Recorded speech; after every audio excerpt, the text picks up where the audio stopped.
Welcome back to the next episode of the Catch Me Up podcast. Today I'm going to share my tips for making decisions. A lot of times I feel like I overthink simple decisions and don't always have the most confidence when I finally decide on an option. A lot of times, especially on tests, I find myself second guessing my answers. I've listened to things like this before and I find them really helpful, so I hope you guys find this episode helpful too. Now let's jump into it. First thing I do when I have to make a decision is I always try to familiarize myself with all of the options before I narrow them down. And of course, some decisions will be easier to make than others, but I still think this step is important because it helps you more clearly see what you're potentially getting yourself into. Once I know all my options, I like to make a list of pros and cons. When I see reasons on paper, it makes it easier to see if the pros outweigh the cons or vice versa. Another thing I tend to do a lot is research. Sometimes it's valuable because it fills me in on things I might not have known before. Don't get me wrong, but it's important to remember that not everything on the internet is accurate. A lot of times I get worried and worked up about things that weren't worth it. I waste a lot of time trying to do, quote, research that it sends me down a spiral of confusion and anxiety. Unless your decision truly requires research, the best way to learn is by experiencing it yourself.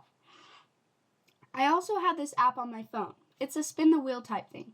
And the two ways I use this to decide is by number one, spinning it, and if an option gets eliminated and I find myself not being able to take it out of the running, then that probably means it was a top option after all. Another thing I use it for, and flipping a coin also works, is if I have two options and I don't prefer one over the other.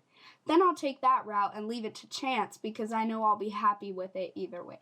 And the last thing I think is really important is going with your decision and being confident with it. The only way we learn is by messing up, so you won't always choose the best option, but when you stay positive and ride along with it, it will be a lot easier to deal with the outcomes, whether good or bad. For example, I just barely got a new phone case and I couldn't decide which magnetic wallet I wanted to keep it. In an attempt to decide, I observed.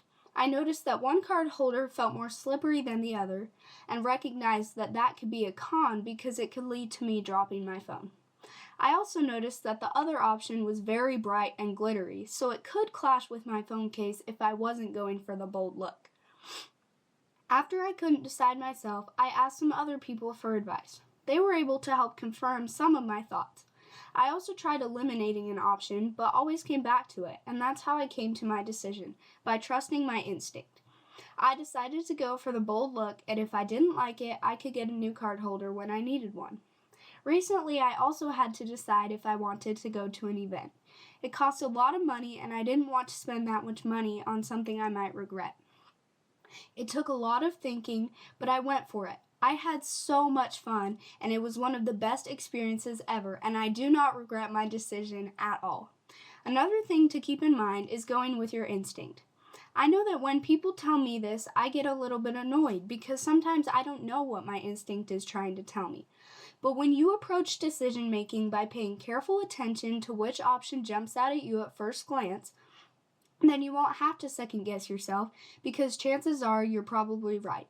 Life is full of choices, but always remember that if you aren't the most happy with yours, you can try again next time. And speaking of next time, I'll see you then. Bye!